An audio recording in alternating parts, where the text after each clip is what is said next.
we have a couple points to bring up.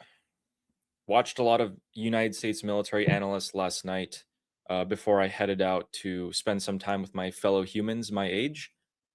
They say that it's too hot right now, for example. It's 40 degrees Celsius, 120 degrees Fahrenheit, and we'll get into that in just a second. But this plane that you see right here, there were a ton of airlifts today. I think there was like 10 or 15 different KC 46, the 135s that took off today from CENTCOM to America. They all left the region, and this is causing a lot of people within the American military sphere to come out and say, "That's it.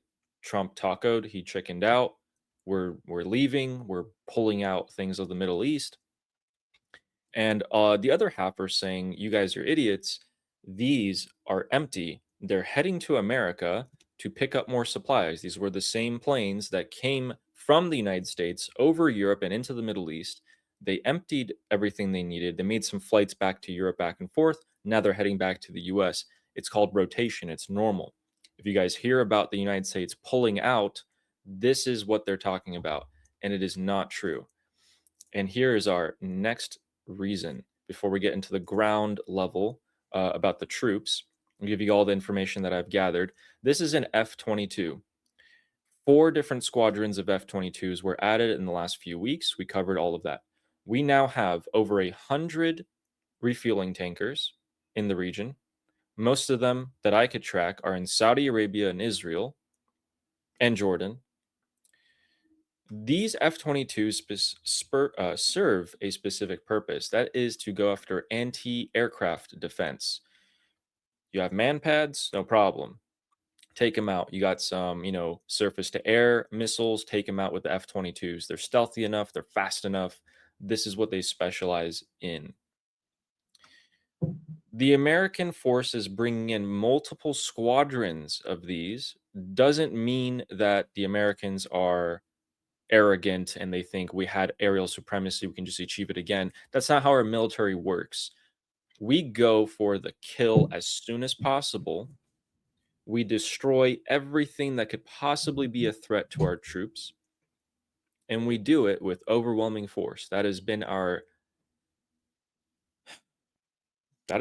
what we say and what we do forever, actually. We don't take equipment out, we only add.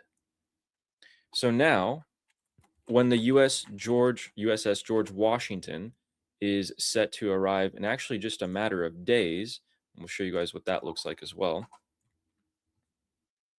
Oh, why does it look like so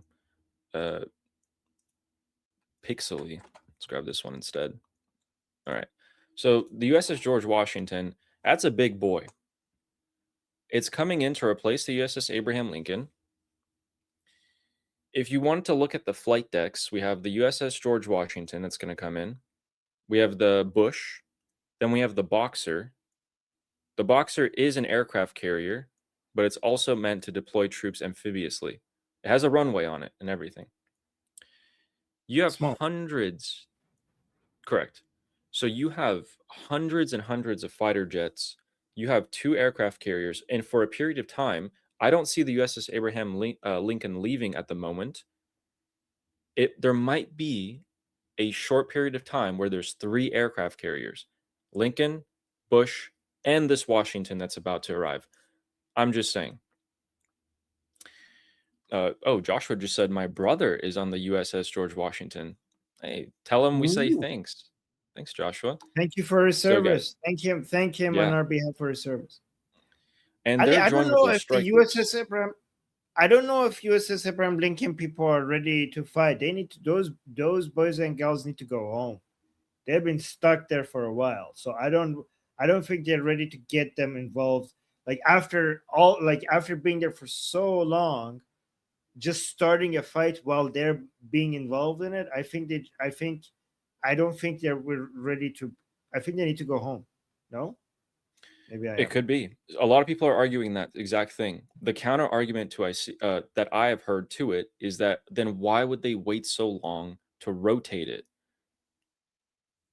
if they conducted the strikes back in February, they ended in March, and that was it. Why didn't they just rotate the ships then? Even because the Abraham Lincoln had already been a while for them since they had a port call. Why not just switch them out then? Why were they waiting for this? And of course, that's something that we don't know. I'm not I'm not Pete Hegseth, I'm not Brad Cooper. I will never be able to answer that question for you. But hopefully years from now we'll come back and answer all these. The overwhelming firepower that is in the region at the moment is almost 3 times the amount that we had on February 28th. February 28th, you all remember the videos of the strikes and the bombings that occurred on the Islamic Republic. Well, we have 3 times that amount now. In addition to that, we still have 60,000 personnel in the area of the Middle East. Not all of them are people who will hold weapons and run into a combat zone, but the thousands of Marines currently stationed in the area are. So, the Marines. For the Marines to successfully conduct an operation on the southern coast of Iran, a couple of conditions need to be met. We proved a few weeks ago with the 13-day of strikes that the United States is able to take out logistical hubs. This would be bridges, it would be bunkers. We did use bunker busters on the south of Iran. I think it was like the GBU variant. And then we were also able to close the missile city entrances. We took out all the speedboats. They have no navy. We're capable of it. Then the ports have been slowly suffocating. The IRGC now has to reroute its plans and say, well, if we do want to reinforce our IRGC garrisons in the area, the US will just hit the bridges and the roads. We're going to have to figure out a way around that. It's going to be a bit tough. It's like a checkmate move.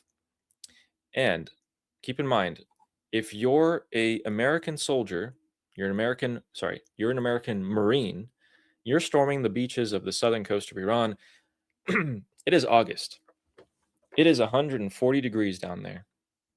It's going to be quite difficult to maneuver. For your stamina, it's going to be low, etc., etc. Now let's put on the very high possibility, and I'm going to ask you if this is a possibility or not. I believe the Islamic Republic has absolutely no problem with using chemical weapons. For example, they don't care if they use chemical weapons and it hits their own people. It doesn't matter to them. As long as the Marines die, the civilian population is also killed, it doesn't matter. So, if you're a Marine, it's 140 degrees, 120 degrees, you got to put on a gas mask, you got to put on layers of protective equipment to be able to storm these beaches and these mountains and these hills. You are going to die from being overheated, from heat exhaustion, rather than the IRGC. You're going to have to wait a little bit if you want to conduct some land operations, in my opinion. I don't want to see any Americans being casualties because of the environment. September, tail end of September, things die down in terms of temperature. Still have some time to go until the midterms, about a month and a half. I would put it more high likely for that to happen at that time. Again, guys, that's just a theory of mine. Could be completely false. But that is the general American forces strategy that we have here.